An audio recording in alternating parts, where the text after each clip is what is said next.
नमस्कार, आदाब, सत श्री अकाल, जय भीम, जोहार। मेरा नाम है नवीन कुमार।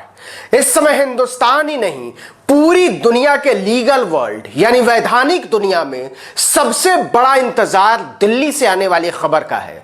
और वह खबर यह है कि प्रशांत भूषण के साथ क्या होने वाला है। भारत का सुप्रीम कोर्ट उनके सिद्ध गुस्ताखी के लिए उन्हें क्या सजा सुनाता है। वो उन्हें जेल भेज देगा या फिर छोड़ देगा। बताएंगे आपको कि कैसे अदालत का फैसला कुछ भी हो, लेकिन प्रशांत भूषण हीरो हो चुके हैं। लेकिन पहले समझ लीजिए सुप्रीम कोर्ट ने उन्हें अवमानना का गुनहगार बताते हुए लिखा क्या था। इसके बिना आप न्यायिक दुनिया की दुविधा और चुनौतियों को नहीं समझ सकते हैं।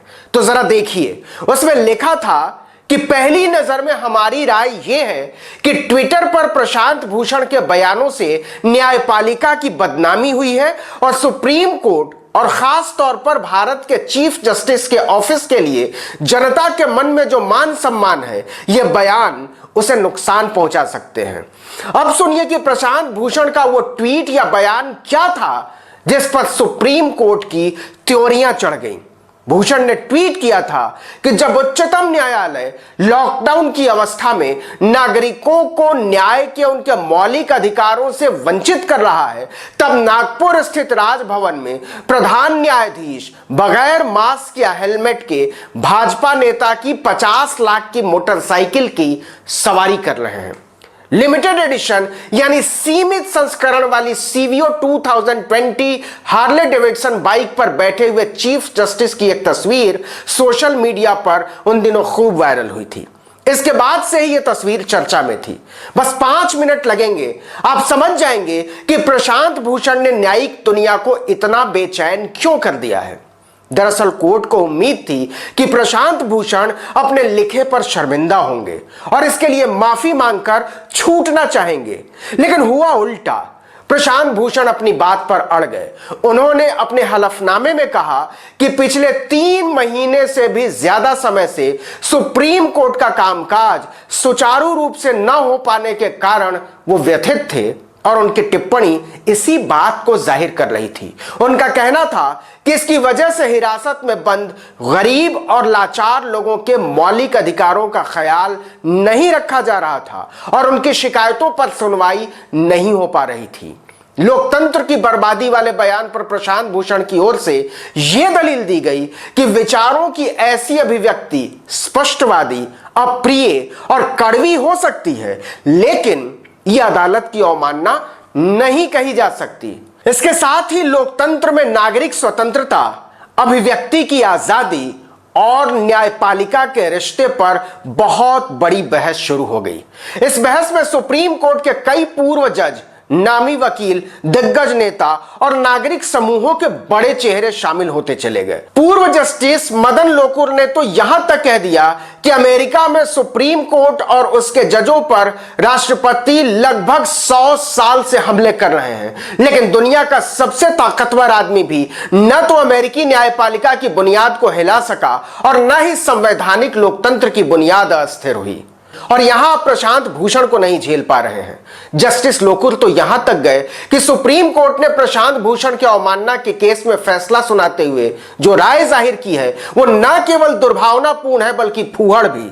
दुष्यंत दवे ने तो मुंबई मिरर में बाकायदा गांधी को सुप्रीम कोर्ट के सामने रख दिया है, जिन्होंने गोरी हुकूमत के मुकदमे में अपने बचाव में कहा था कि आप दया और उदारता मत दिखाइए, सजा दीजिए। इसका जिक्र प्रशांत भूषण ने भी अपने जवाब में किया है।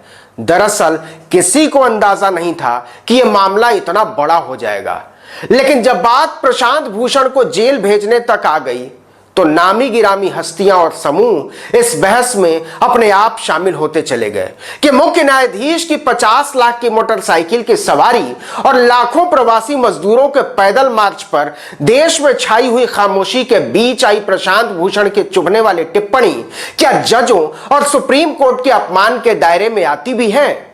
और जैसे जैसे ये बहस बढ़ी वैसे वैसे प्रशांत भूषण हीरो बनते चले गए।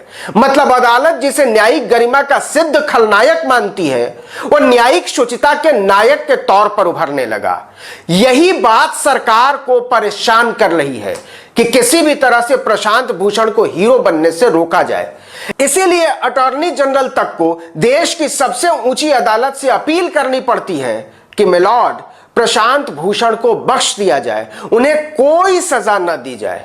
यह बात हैरान करने वाली थी, क्योंकि उनसे उम्मीद की जाती है कि वो जजों और सुप्रीम कोर्ट के रुख का नैतिक और कानूनी तौर पर बचाव करेंगे। अदालत सोच में पड़ जाती है और किसी गरिमापूर्ण रास्ते को टटोलने के ख्याल से कहती है कि हमने अवमानना के दोषी को बिना शर्त माफी मांगने के लिए समय दिया है। वो चाहे तो 24 अगस्त तक ऐसा कर सकता है। अगर माफीनामा जमा होता है तो इस पर 25 अगस्त को विचार किया जाएगा।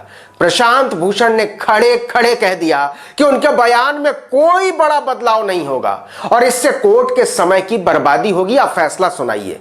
उनके इस बयान का अर्थ अदालत चाहे जो निकाले, लेकिन इससे प्रशांत भूषण की छवि एक ऐसे न्यायिक योद्धा की बनी जो अभिव्यक्ति के अधिकार यानी संविधान के आर्टिकल 19 को बचाने के लिए सर्वोच्च संस्थानों से भी जिरह कर सकता है, साथ ही किसी भी तरह का जोखिम लेने को तैयार है, जबकि वो आराम से माफी मांगकर छूट सकते थे।